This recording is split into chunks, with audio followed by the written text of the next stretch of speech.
এই নেতার কাণ্ডটা শুনুন। মাসে 17,000 ভাড়া তুলতেন, শেষে ফুটপাতে বেচে দিলেন নেতা। ফুচকাওয়ালাকে 3 লক্ষে ফুটপাত বিক্রি, চুক্তি RTGS, নগদ সবই নাকি ভুয়ো। এই ঘটনা নিয়ে উঠছে বড় প্রশ্ন। টাকা নেওয়া হলো, জায়গা মিলল না, তদন্তেও বাধা, উঠছে অভিযোগ রাজনৈতিক ষড়যন্ত্র। দোষ অস্বীকার করলেন শিন্ডে ঘনিষ্ঠ নেতা।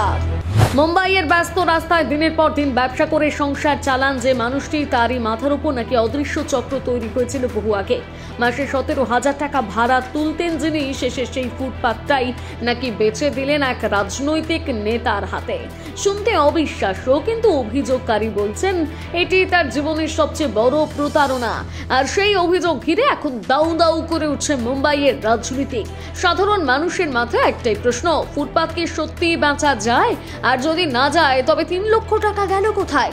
মুম্বাইয়ের মুলুন্ড এলাকার বাসিন্দা ফুচকা বিক্রেতা সন্তোষ বাচ্চুলাল গুপ্ত জানিয়েছেন, শিবসেনা একনাথ শিন্ডে গোষ্ঠীর নেতা অবিনাশ বগুল নাকি তাকে 3 লক্ষ টাকার বিনিময়ে ফুটপাতের একটি অংশ বিক্রি করে দেন।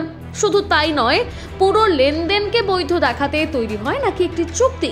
নগদ 50,000 টাকা এবং RTGS মারফত 2.5 লক্ষ, মোট 3 লক্ষ টাকার পথ দিয়ে তৈরি স্বপ্ন দেখিয়েছিলেন ব্যবসা বাড়ানোর। কিন্তু স্বপ্ন ভেঙে চূর্ণ হওয়ার দুঃস্বপ্ন তখনও তিনি জানতেন না।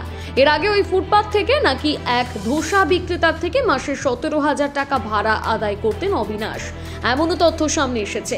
অর্থাৎ ফুটপাতকে নিজের সম্পত্তি মনে করে বছরের পর বছর ভাড়া তুলেছেন ওই নেতা, এমনটাই অভিযোগ। কিন্তু পরে ফুচকাওয়ালা সন্তোষ জানতে পারে ফুটপাত আসলে বৃহন্ন মুম্বাই পুরসভার সম্পত্তি, অর্থাৎ বিক্রি করার মতন কোনো অধিকারী ছিল না অবিনাশের হাতে।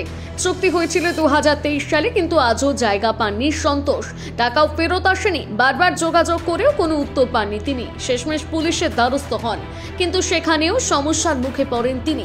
সন্তোষের দাবি, তদন্ত শুরুর আগে আদালতের নির্দেশ লাগবে বলে পুলিশ জানিয়েছে। এতে কার্যত তদন্তে সময় ক্ষেপণ হচ্ছে। এর মধ্যে চেক বাউন্সের ঘটনা সামনে আসে। প্রথমে একটি পুরনো চেক দেন অবিনাশ, যা বাউন্স করে। পরে 2টি আলাদা 1.5 লক্ষ টাকার চেক দেন, সেটাও বাউন্স করে। মিডিয়ার সামনে সন্তোষ বলেন, মায়ের গয়না বন্ধক রেখে ব্যাংক থেকে ঋণ নিয়ে পুরো টাকা দিয়েছিলাম। আজ 2 বছর পর বুঝলাম সবই প্রতারণা। তার কথায় অবিনাশের সঙ্গে বহুবার কথা বলেও লাভ হয়নি। অন্যদিকে সমস্ত অভিযোগ অস্বীকার করেছেন অবিনাশ বগুল। তার দাবি, উনি আমাকে ব্যবসার জন্য ঋণ দিয়েছিলেন, যা আমি নগদে পরিশোধ করেছি। আরও দাবি, এটি রাজনৈতিক ষড়যন্ত্র, তাকে ফাঁসানো হচ্ছে। সেই সঙ্গে তিনি জানান, তদন্ত হলে সত্যই প্রকাশ পাবে। ঘটনার গুরুত্ব বুঝে শিবসেনা অর্থাৎ একনাথ শিন্ডের স্থানীয় নেতৃত্ব সরাসরি হস্তক্ষেপ করেছে। জগদীশ শেট্টি জানিয়েছে, দল তদন্তের নির্দেশ দিয়েছে, কারো সঙ্গে অন্যায় হতে দেব না। এখন বড় প্রশ্ন, এই অভিযোগের পর কোন পথে এগোবে তদন্ত? ফুটপাত বিক্রির বিতর্ক কি শুধুই প্রতারণা, নাকি আরো বড় কোনো জালিয়াতি? মুম্বাই অপেক্ষায়।